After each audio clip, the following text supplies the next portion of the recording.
सुनहरी घाटी का रहस्य। इससे पहले आपने डायन की बेटी कॉमिक्स एक ही कॉमिक्स आगे डाल रखी है दोस्तों। अगली कॉमिक्स ये कवर चित्र है दोस्तों, ये उसकी कहानी है दोस्तों।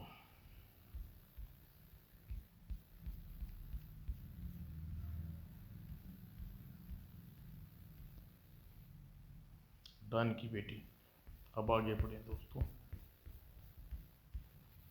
फिर थोड़ी देर बाद, हे ईश्वर क्षमा करें, मैं विवाह के इस पवित्र बंधन के साथ धोखा कर रहा हूँ, क्योंकि यह विवाह अपने दोस्त और अपनी जान बचाने के लिए कर रहा हूँ। मन नहीं, मन से नहीं। विवाह की सभी रस्में पूर्ण होने के बाद, अच्छा मित्र, अब सासू जी से हमें इजाजत दे। क्या मतलब? मेरे साथी मेरे इस साथी की बात का मतलब पूछ रही हैं, मेरे मित्र की ससुराल सासू जी। अरे, विवाह के बाद दुल्हन अपने पति के घर, पिया के घर ही जाती है। जाओगे कहाँ बच्चों? आज रात तुम्हें खाकर अब मुझे अपना पेट भरना है। लेकिन प्रयुक्त में उससे बोली, जरूर नाती जाती होगी, लेकिन मेरी बेटी कहीं नहीं जाएगी और तुम दोनों यहीं रहोगे। रहने को तो मैं यहाँ रह जाएंगे, लेकिन यदि हम यहाँ रहे तो अपने देश के राजा को दिया वचन पूरा नहीं कर पाएंगे। वचन? कैसा वचन? दरअसल यह देखिए, ही अब जब आपने छिपान क्या छिपाना मेरे मित्र की सासू जी। दरअसल हम दोनों अपने देश के राजा का वह वचन देकर घर से निकले हैं, जब तक हम तुम दोनों माँ बेटी को समाप्त करके ही वापस लौटेंगे। क्या कि तुम दोनों हमें मारने आए थे? देखिए, हंसिए नहीं सासू जी, हम आपकी मौत का रहस्य मालूम है। आपकी जान उस सामने वाली शीशे की गेंद में है। आखिर बुद्धिराज चाहता क्या है? लेकिन बुद्धिराज की बात सुनते ही डायन ठाका लगाकर हंस पड़ी। मेरी मौत और उस शीशे की गेंद में ही मूर्ख, तुम दोनों मूर्ख हो। मेरी जान तो बगल वाले कमरे में पड़े पिंजरे में बंद तोते में है। मेरी चाल पूर्णतः सफल रही। अब तुम्हारी बेटी के बारे में उलवाना है। आप झूठ बोलती है सासू जी। राज जोशीर की बात कैसे गलत हो सकती है? हमें हमें भरमा रही हैं। यदि आप कहेंगी आपकी बेटी की जान उस दीवार में खूंटी पर नहीं है, ही तब मान गई। तुम्हारा वह जोशी दोनों बिल्कुल मूर्ख है। क्यों?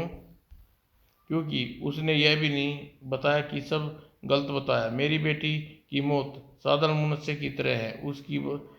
अब तुम बताओ, तुम और तुम्हारी राजदोषी मूर्ख है या नहीं?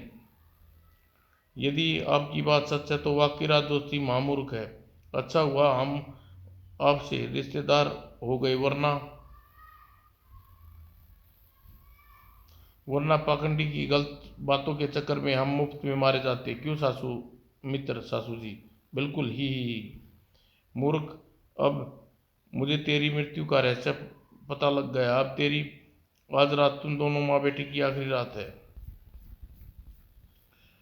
फिर रात को एकांत में, शक्तिराज, रात में तुम अपनी धर्मपत्नी, मेरा मतलब उस डायन की बेटी को संभालना। मैं डायन को देखूंगा। ठीक है, लेकिन होशियार रहना। तुम मेरी चिंता मत करो, डायन की बेटी से बचने न पाए, ऐसा ही होगा। और थोड़ी देर बाद, तो यह कमरा है जी, वह डायन कथा अनुसार पिंजरे के तोते में उसकी जान है, लेकिन इसमें ताला लगा है। इसे अंदर कैसे जाया जाए? बुद्धिराज कमरे में प्रवेश करने का कोई उपाय सोच रहा था कि तभी, ओह, बिल्ली का बच्चा बन गया काम। म्याऊं म्याऊं। तब बिल्ली को लपक लिया, बच्चा पकड़ लिया और उसने रोशनदान में कमरे के अंदर फेंक दिया।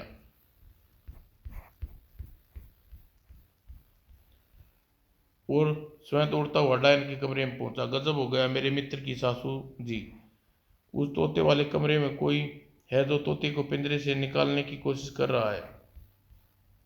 अगले ही पल, ओह, तो इसका मतलब सचमुच कोई कमरे में है। वह तोते की जान लेने की फिराक में है। लगता है मेरी चाल कामयाब रही। जब डायन कमरे का दरवाजा खोलकर सामने बिल्ली का बच्चा अपने पंजे से तोते वाले पिंजरे को मार रहा था और भयभीत तोता चीख रहा था, अरे बिल्ली का बच्चा यह इस कमरे में कैसे आया? और फिर दित दित चीची। बिल्ली के बच्चे को भगाने के चक्कर में जैसे ही डायन तिरसला कमरे के बाहर निकली, बुद्धिराज ने लपक कर पिंजरे का तोता निकाल लिया और अगले ही पल तोते की दोनों टांगें तोड़ दी। और हे ईश्वर, इसके गले की तरफ हाथ बढ़ाते ही मेरा दिल कांपने लगा। इसे मारने भी जरूरी है।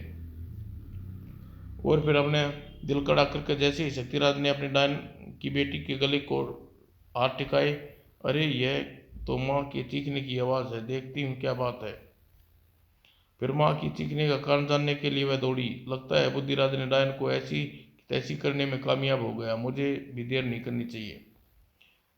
अतः अगले ही पल, अरे भागती कहाँ डायन की बेटी, अरे वो खतरा।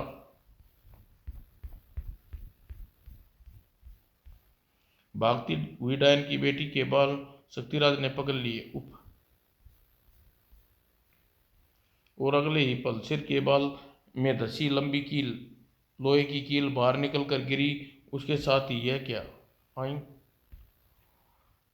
एक पल के लिए शक्तिराज और बुद्धिराज डायन की बेटी का बदला हुआ रूप देखकर ठगे रह गए। फिर लगता है यह कोई मायावी चाल है। दुष्ट ठहर, मैं तुझे मजा सिखाता हूँ। नहीं, बचाओ। भागकर कहाँ जाएगी और कौन बचाएगा? नहीं शक्तिराज, इसे मत मारो, यह निर्दोष है। यह मेरी बेटी नहीं बल्कि एक परी है। क्या बकती है भला, यह परी कैसे हो सकती है? भू, यह सच है शक्तिराज, वाकई यह परी है। यह उन दिनों की बात है जब मेरी बेटी त्रिशला की मौत बीमारी की वजह से हो गई और मैं हर समय उदास रहती थी। एक दिन, अरे यह क्या, कौन दुखियारी है? हाय मेरी बेटी, तू मुझे छोड़कर कहाँ चली गई? और फिर क्या बात है माँ, आप कौन हैं? आपकी बेटी कहाँ है गई और उसे क्या हुआ? कौन हो तुम? मैं उसके सामने खड़ी एक परी को देखकर भौचक चौंक गई। मेरा नाम नीलम है, परी है। परी देश से पृथ्वी पर घूमने के उद्देश्य से आई हूँ। माँ मुझे अपना दुख बताओ, शायद मैं तुम्हारा दुख दूर कर सकूँ। उसकी भोली वाली बातें सुनकर अच्छी लगी। मैं सोचने लगी, यह मेरी बेटी, यह मेरी यह मरी हुई बेटी जीवित तो नहीं कर सकती, लेकिन हाँ, यदि मैं अपने मंत्र बल से इसकी सूरत अपनी बेटी की सूरत में बदल दूं तो अपनी बेटी का रूप में देखकर अपना गम अवश्य भूल सकती हूँ। फिर उसी समय मैं सम्मोहित किया। बेटी नीलम, मुझे अपने पंख दे।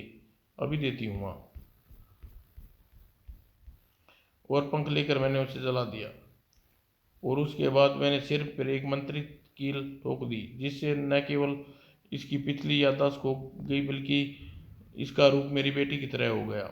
उफ, ओह, तो दुष्टा, इस तरह तू एक भोली वाली परी का जीवन बर्बाद कर दिया। अतः यह ले, अब अपने किए की सजा भोग।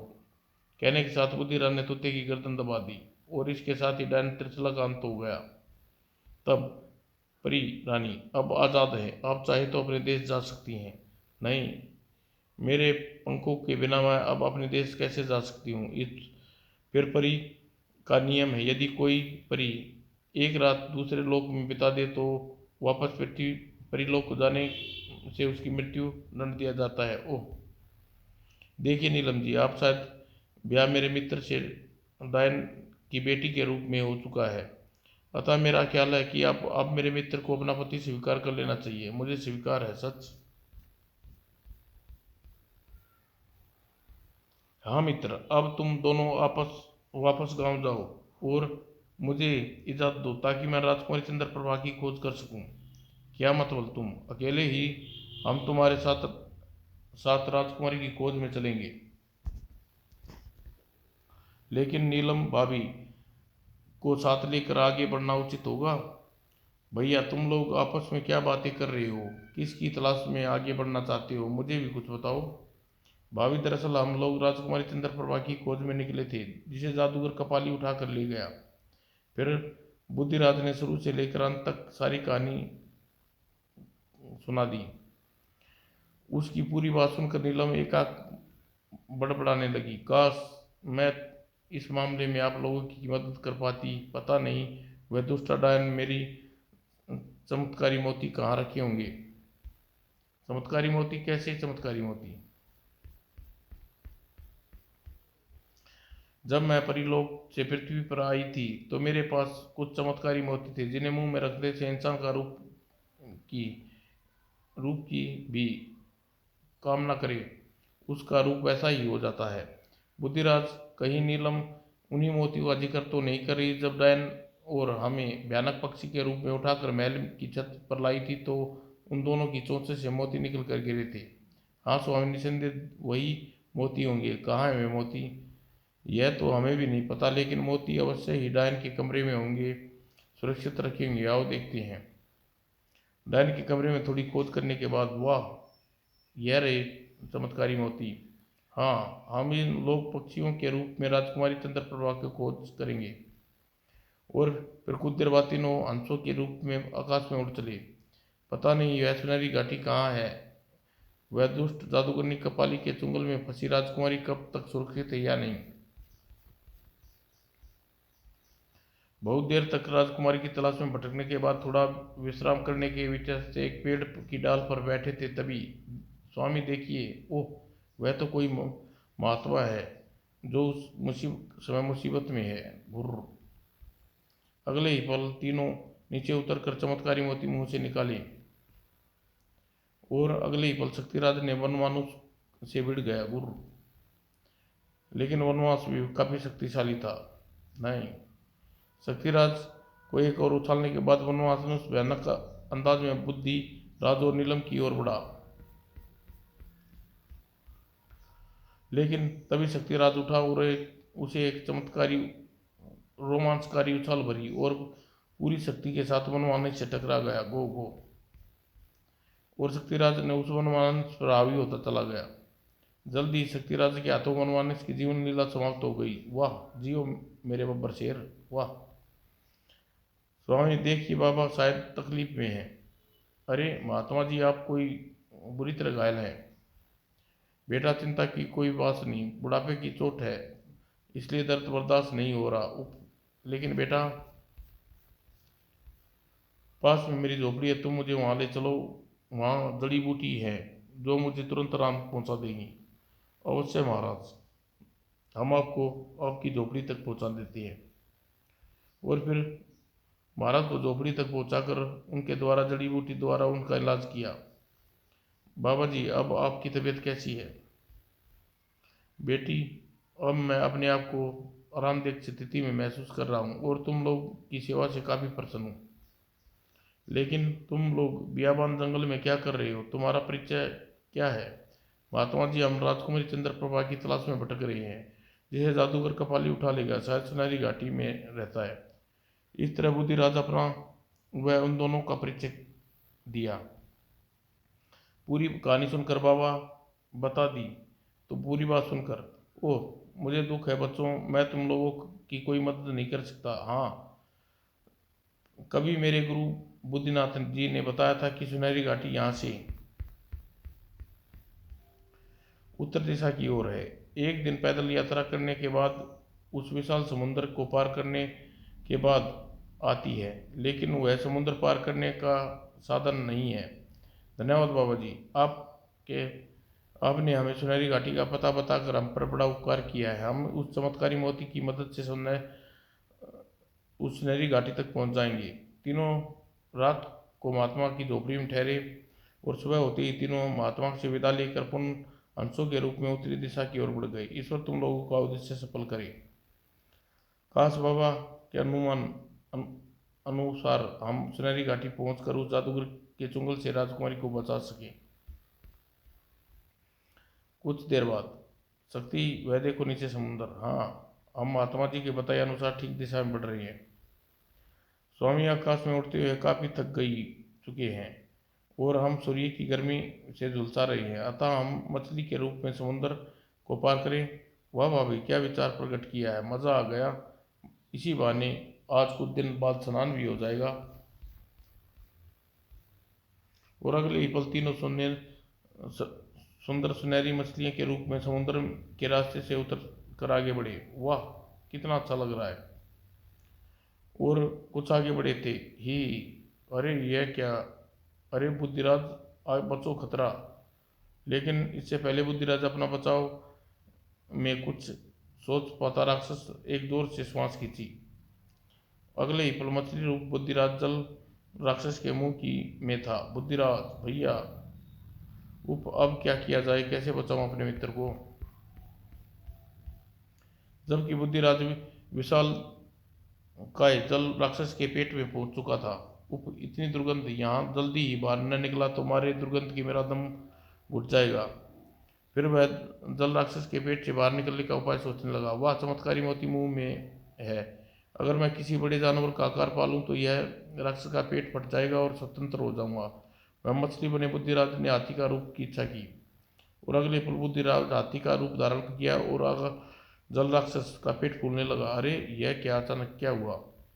और अगले ही पल जल राक्षस का पेट फट गया। आई और पल भर तड़पने पल एक पल के लिए आसपास सारा पानी राक्षस के खून से लाल हो गया। हे ईश्वर, मेरे दोस्त की रक्षा करना।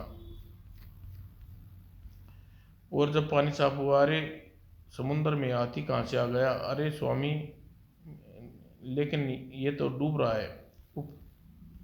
बुद्धिराज बौखलाहट में अपने मुंह में चमत्कारी मोती भूल गया। वह अपने को डूबता पाकर उसने मुंह से चीख निकल गई। अरे ओ बुद्धूराज, ओ तो ये अपना बुद्धिराज है, बचाओ। अगले ही पल मछली के रूपी शक्ति वो नीलम पानी में गोता लगाया। बुद्धिराज भैया, जल्दी ही मछली के रूप की इच्छा करो। वो नीलम की आवाज सुनते ही बुद्धिराज ने चेतना को झटका लगा और उसी पल अपने मन में मछली की इच्छा व्यक्त की। अगले ही पल, वाह मित्र, भगवान का शुक्र है कि तुम सुरक्षित हो, लेकिन तुम्हें अपने पास चमत्कारी मोती मौजूद को भूल कैसे गई। पता नहीं, अचानक मेरी बुद्धि कुंठित हो गई। इसी के साथ तीनों एक बार फिर मछली के रूप में उत्तर दिशा में बढ़ने चले गई। उधर जादूगर चंद्रप्रभा सुनहरी घाटी में सुंदरबाग में जादूगर कपाली के चचेरे भाई चिताली की निगरानी में थी। राजकुमारी यहाँ कैद हुए आज तीसरा दिन था। प्रतिदिन की तरह आज भी जादूगर कपाली बाग में पहुंचा। बोला, राजकुमारी चंद्रप्रभा, बोलो खुश से मेरे साथ विवाह करने के लिए तैयार हो। नहीं नहीं नहीं नहीं जादूगर, मैं तेरी सूरत से भी घृणा करती हूँ, तू है तुम पर। और इसके साथ ही राजकुमारी चंद्रप्रभा ने कपाली के मुंह पर थूक दिया। वो थू, हाँ हाँ हाँ, मुझे तुमने थूकने की कतई परवाह नहीं राजकुमारी। मैं 5 दिन दिए हैं समय में तुम्हारे साथ जोर जबरदस्ती नहीं करूँगा, लेकिन फिर हाँ हाँ। चैताली, तुम इसी इसकी हर तरह से निगरानी करना। अच्छा भैया। जादूगर कपाली के जाते ही जादूगरी सोचने लगी, राजकुमारी सोचने लगी, उप इन दोस्तों से कैसे छुटकारा पाया जाए। फिर कुछ सोचकर आंख चमकने लगी। इन दोस्तों को छुटकारा पाने के लिए मुझे बुद्धि से काम लेना होगा। अगले ही पल, ए सुनो, मैंने कहा, कहो क्या बात है। जैसे चैताली के पास आया, राजकुमारी शर्माती हुई बोली, ही तुम कितने अच्छे हो, तुम्हारी सूरज सांवले घनश्याम की तरह है। ही तुम वह हो गया है। ही हाँ हाँ, जितना सुनहरा तुम्हारा क्रूप भाई है, भयानक है। तुम सुंदर हो, मन में तुम्हारे प्यार करने लगी हूँ। अब तुम्हारे से विवाह करना चाहती हूँ। राजकुमार की बात सुनकर चैताली मारे खुशी से उछल पड़ा। सच लगता है पंछी जाल में है, फंस गया। अगले ही पल वह प्रत्यक्ष में बोली, अरे निरे बुद्धू हो, इतना भी नहीं जानते, औरत ऐसी बातें कभी झूठ नहीं बोलती। वाह, लेकिन अगर यह बात कपाली भैया को मालूम हो गई तो वह मुझे मार डालेगा। क्या तुम अपने भाई से डरते हो। जाओ, तुमसे बात नहीं करती, डरपोक कहीं के। राजकुमार जी, आप नहीं जानती, कपाली कई मायावी शक्तियों का मालिक है। ही नहीं पूरी परम शक्तिशाली भी है। लेकिन वे दोनों बातें से बेखबर। उनकी बात जादूगर कपाली अपने जादुई दर्पण में देख रहा और सुन रहा था। तो फिर ऐसा करो, मुझे मेरे देश ले चलो, वहाँ दोनों ब्याह कर लेंगे। ठीक है, आज रात मैं मान ले यहाँ से भाग चलेंगे। कमीने नमक नमक हराम, अभी तुझे नमक हरामी का मजा सिखाता हूँ। अगले ही पल क्रोध में बिरमलाता हुआ जादूगर कपाली बाग में पहुंचा। भैया मुझे माफ कर दो, कमीने नमक हराम, तूने मेरी होने वाली पत्नी को भाग कर ले जाने की सोच रहा है। ठहर, अभी मजा सिखाता हूँ। काश यह दोनों दोस्त आपस में लड़कर मर जाएं, मैं आज़ाद हो जाऊंगी। हाँ, माफ आस्तीन के साथ तुझे माफ नहीं करूंगा। हाय हिच। अगले ही पल जादूगर कपाली ने चेताली को उठाकर किसी रबड़ के खिलौने की तरह एक और उछाल दिया। हाँ हाँ, गद्दार कहीं का। और फिर राजकुमारी, अब तुम इस बाग में नहीं, मेरी गुफा में हर पल मेरी नगराओं के सामने रहोगी। नहीं। उधर समुद्र के पास पार करते शक्तिराज और बुद्धिराज नीलम सुनहरी घाटी में पहुंच गए। असली रूप में आने की बाद आश्चर्य जनक सुनहरी घाटी की ओर देख ही रहे थे, तभी ओह, यह पहाड़ कहाँ से आ गिरा। अरे यह तो कोई इंसान है, आओ देखें। भाई तुम कौन हो, यह तुम्हारी दुर्दशा किसने की। मैं चेताली हूँ, यह मेरी दशा मेरे तेरे भाई जादूगर कपाली ने की है। आह,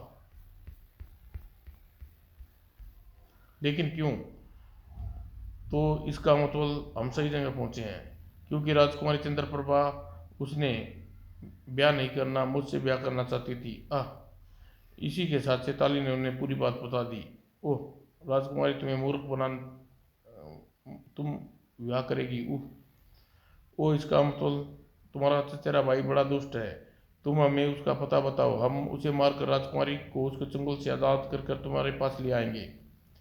नहीं मित्र, उसे मारना तो दूर, तुम लोग उस तक पहुंच भी नहीं सकोगे।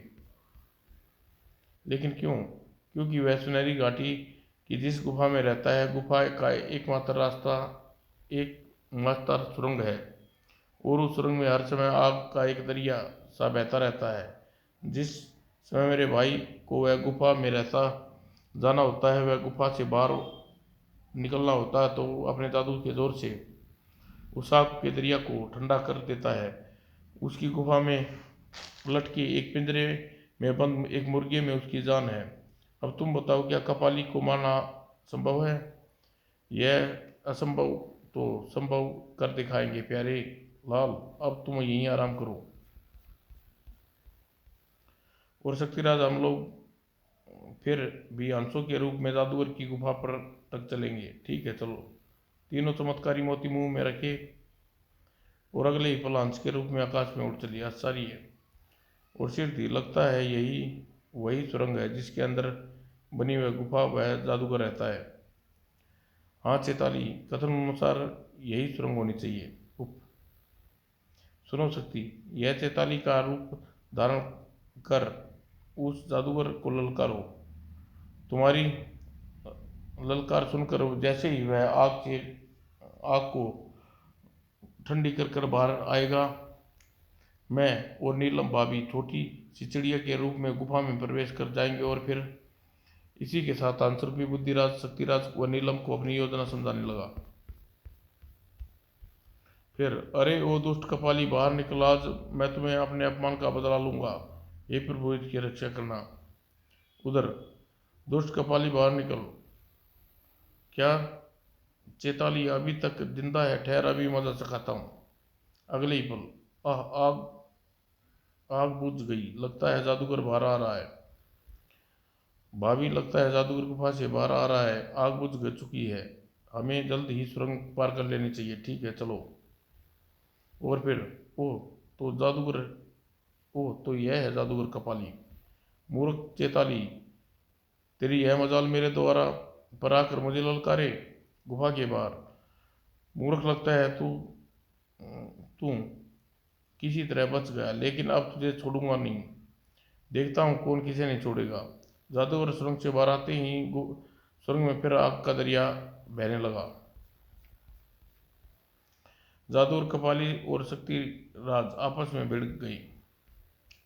उधर चिड़िया रूपी जैसे ही नीलम बुद्धिराज के पास पहुंची, उप भैया, हमने समय बहुत समय इस सुरंग को पार कर ली।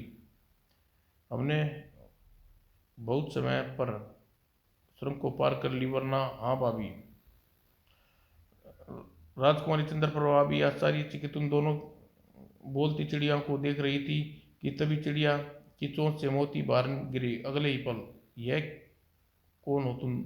और घबराओ मत बहन, हमें तुम्हारे मित्र हैं, तुम्हारी सहायता के लिए यहाँ आए हैं। हाँ राजकुमारी जी, हमें उस दुष्ट जादूगर की कैद से छुड़ाने के लिए यहाँ आए हैं। क्या? इसी के साथ बुद्धिराज ने नीलम को शुरू से अंत तक की कहानी सुना दी। और उसकी बात समाप्त होने पर, बुद्धिराज भैया, आप जल्दी से पिंजरे में बंद मुर्गे की गर्दन दबा दो, वरना ऐसा न हो कि वह जादूगर कोई नुकसान पहुंचा दे उन्हें। अभी लो भाभी। और बुद्धिराज तेजी से आगे बढ़ा, टंगे पिंजरे की ओर बढ़ा। उधर चेताली के रूप में शक्तिराज जैसे ही जादूगर को उठाकर फेंकना चाहा, जादूगर ने अपनी एक उंगली शक्तिराज की आंख में घुसेड़ दी। आ उसकी चीख के साथ ही उसके मुंह से चमत्कारी मोती निकल गया। और फिर, ओह, तो इसका मतलब तुम कोई और मायावी है। ठहर, अभी तुझे बताता हूँ। कहने के साथ ही जादूगर ने अपना भयानक मुंह खोला। और अगले ही पल ही, वो पता नहीं बुद्धिराज और नीलम उस मुर्गे तक पहुंचे में कामयाब हुए नहीं। फिर खोपड़ी के मुंह से आग की लपटें निकलने शक्तिराज की तरफ बढ़ने लगी। लेकिन तभी अचानक जादूगर गला पकड़कर चीखा, गो गो गो। और उसे साथ ही इंसानी खोपड़ियां, उसके मुंह से निकलने वाली आग की लपटें शांत हो गई। और अगले ही पल, अरे यह तो मर गया। लगता है बुद्धिराज कामयाब हो गया। जादूगर मरते न केवल आकाश में इंसान की खोपड़ियां गायब हो गई, बल्कि आग का दरिया भी शांत हो गया। और थोड़ी देर बाद, बुद्धिराज मेरे मित्र, शुक्र है भगवान का, मेरे स्वामी सही सलामत हैं। फिर चारों हंसों के रूप में सुंदरनगर के लिए उड़ चले। समुद्र पार करने के बाद वे चारों अपने असली रूप में आ गई।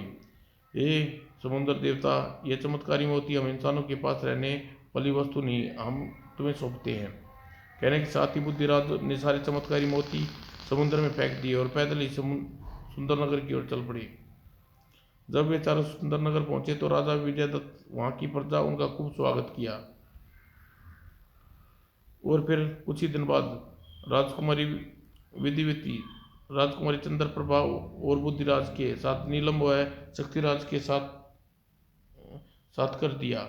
इस शुभ अवसर पर शक्तिराज और बुद्धिराज के परिवार वाले भी उपस्थित थे। समाप्त दोस्तों।